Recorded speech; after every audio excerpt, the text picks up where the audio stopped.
Jahazi TV.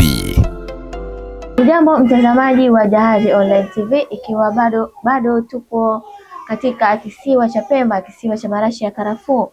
Lakini tupo hapa, tumekuja kutembea kwa wajasiriamali wanaokaa Wete. Lakini tupo katika mtaa wa Kipangani chini katika kikundi cha Tuko Tayari, na hapa tupo na wanakikundi, lakini wao wataelezea kwa ufupi jinsi ambavyo walivyoanzisha hichi kikundi na kikundi chao wanajihusisha na mambo gani na gani na gani.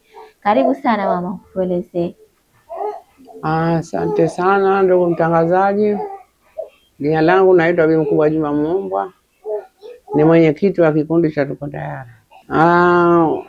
Kwa kweli kikundi chetu cha Tuko Tayari tumeanzisha 1999 ikiwa na wadau kama 20, lakini baada tu ya kukaa kwenda kurudi wakaanza kung'atuka mmoja mmoja mpaka umefikia mwaka wa leo tumebaki 15, wanaume 5, wanawake 10. Lakini baada ya hapo kikundi hicho kilizaa kikundi kingine kikaitwa Tuvumiliane. Yaani niliita Tuvumiliane kwa maana ya kwamba tusiwe tu tunahangaika huku na huku tukasema kwamba labda hatuna faida yoyote au vipi. Nikajaribu kuwapa hamasa sana, na ukiangalia kuanzia 1999 kwa wanachama niliokuwa nahamasisha nje ya kikundi changu ni wengi sana. Kwa takriban hii wilaya Wete nimekuwa kama mwenyekiti wa wilaya ya wajasiriamali Wete, kutokana na hamasa ninazohamasisha, na wakahamasika na wakaunda vikundi vyao vingine ukiachiana na hichi cha kwangu. Kwa hivyo kwa kweli nilipata mafunzo mbalimbali kupitia kikundi changu. Sawa, hapa naona kuna bidhaa tofauti. Unaweza kuambia watazamaji wa Jahazi Online TV mnajishughulisha na vitu gani? Yaani mnatengeza ujasiriamali wenu ni unatengeza vitu gani vya aina gani na gani, na mnatumia nini? Kwa kweli ndugu mtangazaji, asante sana kwa maulizo yako hayo. Sisi wajasiriamali wa kikundi chetu kwa kweli tuna aina mbali za bidhaa za mikono ambazo tumebuni sisi wenyewe kutokana na ukusanyaji wetu. Tunafanya bidhaa kama unazoziona hizo hapo. Mwani ni huu mwani, nafikiri kama mwani huu ndo mwani mwenyewe. Lakini ukiachia huu tunausaga, huu unakuwa unga.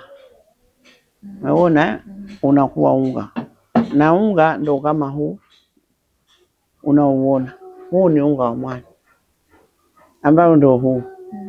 Lakini hapo tukausarifu unga huu ukawa vidonge, ambao hivi ni vidonge vya mwani. Mwani ni chakula, lakini mwani pia ni dawa, yaani ni lishe lakini pia ni dawa. Lakini mwani huu tunatengeza sabuni ya mwani. Mwani huu tumetengeza Vicks ya mwani. Mwani huu tumetengeza lotion ya mwani. Unaona? Mwani huu unaona hii utaikuta ni scrub. Unajisinga kwenye mwili, lakini pia ndani yake una mwani. Kwa maana hiyo sasa hivi tumejikita sana kwenye mwani kutokana na kwamba mwani ni lishe lakini pia ni chakula. Mwani pia ndo ni dawa. Kwa hivyo tumejikita sana, lakini mambo mengine tunafanya spice, majani ya chai hayo. Tunafanya pilau masala, biriani masala. Yote kwenye kikundi chetu tunafanya mambo haya.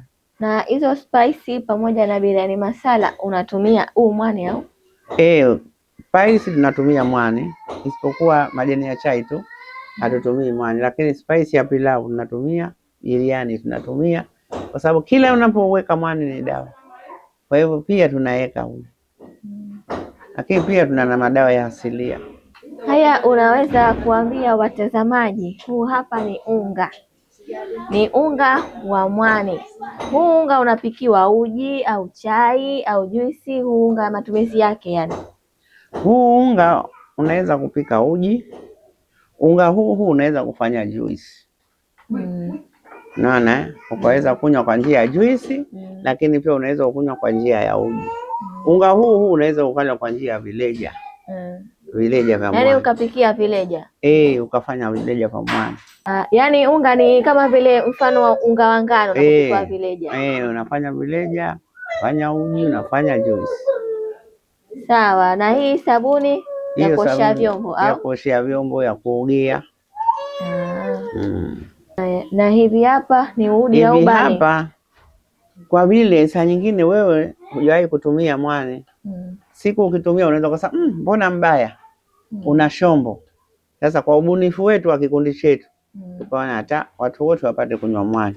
Hii ni vidonge unameza kama dawa. Unapomeza kama dawa, tujalie unatumia maziwa, juisi, maji ya kawaida, basi unakuwa tayari umekula mwani.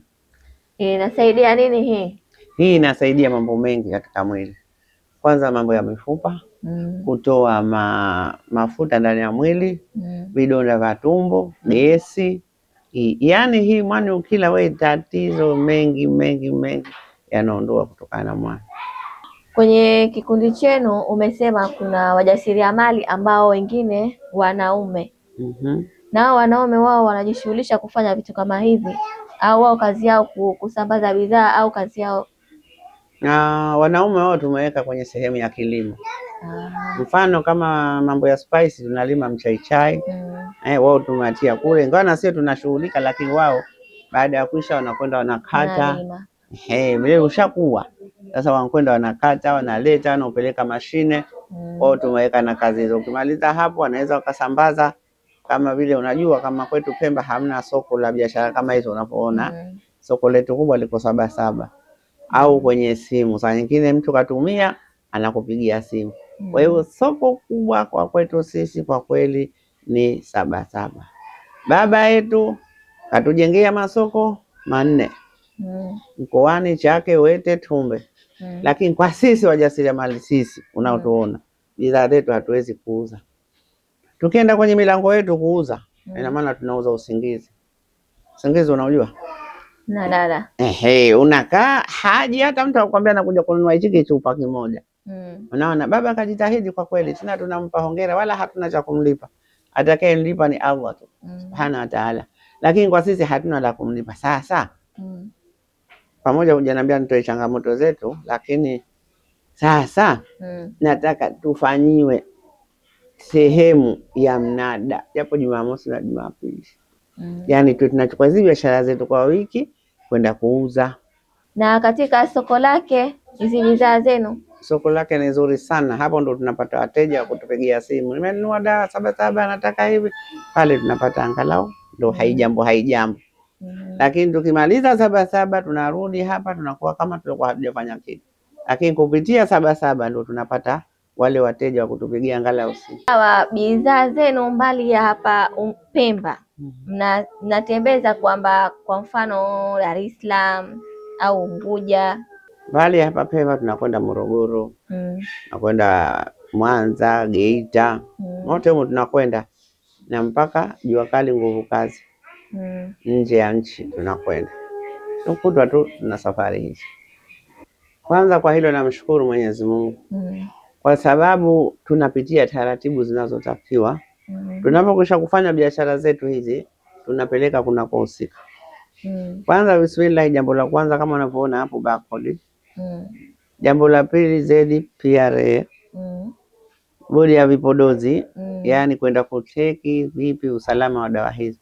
Kwa hiyo namshukuru Mwenyezi Mungu, tangia mwaka huu mpaka kufikia leo hakuna aliyokuja akasema dawa hii imeniletea athari yoyote, au chakula hichi kimeniletea athari yoyote, au kibodozi hichi kimeniletea athari yoyote. Kwa hilo nashukuru. Nipigiwa simu kubwa naulizwa matumizi au nitaipataje. Hilo ndo nashukuru Mungu. Watazamaji wa Jahazi Online TV, tupo katika kikundi cha Tupo Tayari hapa Wete Pemba, na hizi ndo bidhaa ambazo wanatengeneza wanakikundi. Lakini unaweza kuambia watazamaji wa Jahazi Online TV kwamba wewe hapa ni mwenyekiti, una watu hapa ambao unafanya nao biashara kutengeneza bidhaa hizi. Wale ambao wamekaa tu majumbani hawajishughulishi na shughuli yoyote, una ushauri gani?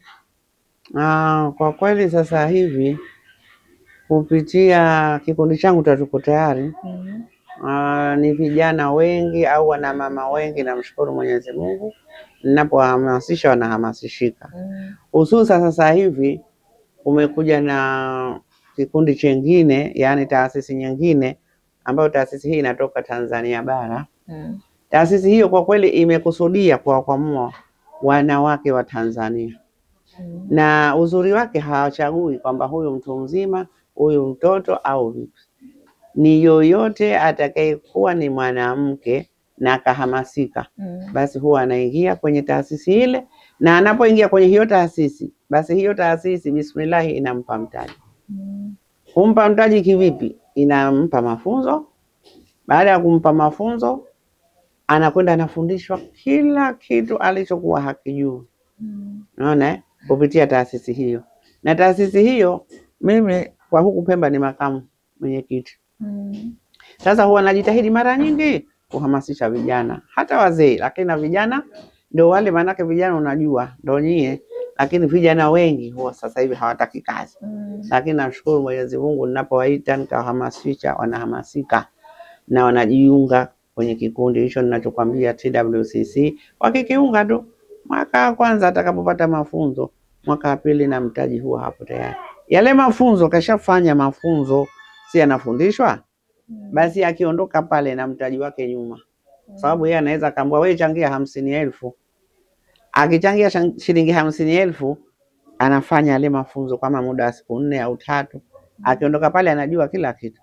Lakini pia na ile nauli aliyokuendea kutoka hapa, mafunzo huwa tunafanya sana chake, anapewa kama 250,000. Wakati yeye kachangia 50. Sasa wanachama wengi kwa kweli, vijana wengi wamehamasika na wanajiunga na hiyo kitu. Mtazamaji wa Jahazi Online TV, kama ndo kwanza unafuatilia, basi hapa tupo katika mtaa wa Kipangani, Wete, Pemba, na tupo katika kikundi cha wajasiriamali Tuko Tayari, na hapa nipo na miongoni mwa wajasiriamali ambao wapo katika kikundi hichi na kufanya shughuli zao. Asalamu alaykum, kwa jina naitwa Harusi Adi Hamadi na ni mjumbe katika kikundi cha Tuko Tayari.